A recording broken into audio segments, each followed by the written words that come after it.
नमस्कार।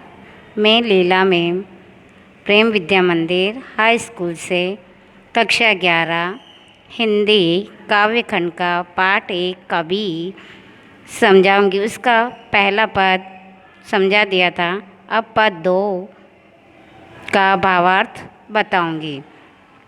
संतो देखन जग बोराना, साच कहो तो मारन धावे, झूठ जग पतियाना। कबीरदास जी कहते हैं, हे संतो, ये देखो ये संसार बोरा गया है, यानी पागल हो गया है। सच कहता हूँ तो मारने दौड़ते हैं और झूठ पर पूरा संसार विश्वास करता है। नेमी देखा धर्मी देखा, प्राप्त करे असमाना।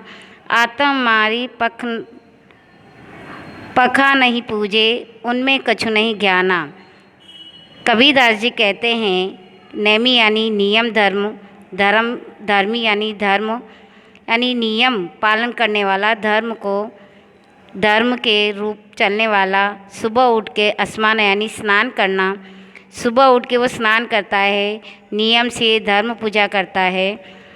आत्म मारी पखा नहीं पूजे यानी अपनी आत्मा को मार कर पत्थर को पूजता है, उसमें कुछ भी ज्ञान नहीं होता है। कछु नहीं ज्ञान है यानी कुछ भी ज्ञान नहीं होता है।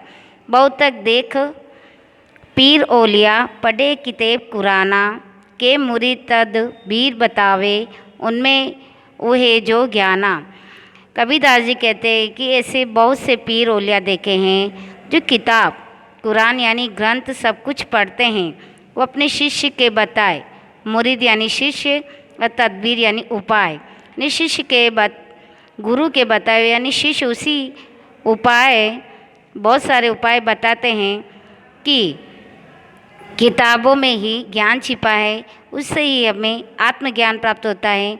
लेकिन वो खुद ये जान नहीं पाते हैं कि वो ज्ञान कहाँ है, उन्हें वो कुछ भी ज्ञान प्राप्त नहीं है। आसन मारे डिंग दरी बैठे, मन में बहुत गुमाना। पीपर पाथर पूजन लागे, तीरथ घरे और गर्व भुलाना। टोपी पहरे माला पहरे, छाप तिलक अनुमाना। ऐसे शिष्य अपने उपाय बताते हैं और उन्हें ज्ञान का रास्ता बताते हैं। और आसन मार के डिम्बधरी यानी आडंबर करके आडंबर धारण करके सिंहासन लगा देते हैं, आसन लगा देते हैं और मन में अभिमान करते हैं कि मैं बहुत ज्ञानी हूँ। वो पीपल यानी पीपल, पाथर यानी पत्थर यानी पीपल को पूजते हैं, पत्थर को पूजते हैं और सारे तीर्थ धाम सब करते हैं और अपने मन में ये अभिमान कर लेते हैं मैं सबसे ही ज्ञानी हूँ, मुझसे ही तीर्थ यात्रा करने से सारे ज्ञान प्राप्त हो गए हैं और मैं ईश्वर के पास हूँ, यानी ईश्वर मुझे मिल गए हैं। वो बाह्य आडंबर दिखाते हैं, वो टोपी पहनते हैं, माला पहनते हैं और नाना प्रकार के छापा तिलक लगाते हैं और ये अनुमान लगाते हैं कि इससे ही तो ईश्वर की प्राप्ति होती है, लेकिन ऐसा नहीं होता है। सादी सब्दी गावत भूले, आत्म कभी न जानत। हिंदू कहे मोई राम प्यारा, तुर्क कहे रहीमाना। साखी यानी गवाह, साक्षी। सबदी यानी मंत्र, जो अपने गुरु द्वारा शिक्षा ग्रहण करने पर दीक्षा देने पर मंत्र जो दिया जाता है वो शब्दी है।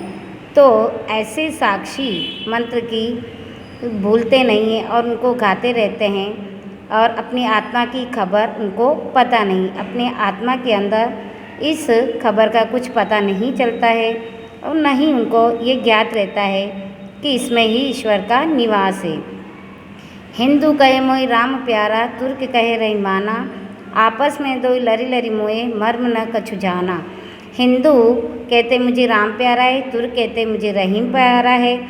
ऐसे दोनों लड़ के आपस में दोनों झगड़ते रहते हैं, लेकिन इस मर्म को, इस भेद को किसी ने नहीं जाना है कि ईश्वर का निवास कहाँ है, कि ईश्वर का वास कहाँ पे है। घर घर मंत्र देत फिरते, महिमा के अभिमाना।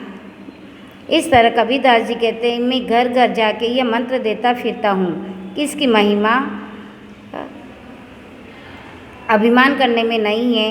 और इस दुनिया वाले यही समझते हैं कि देव का ईश्वर का निवास साधु संतों में निवास है, कि साधु संतों के ज्ञान में है।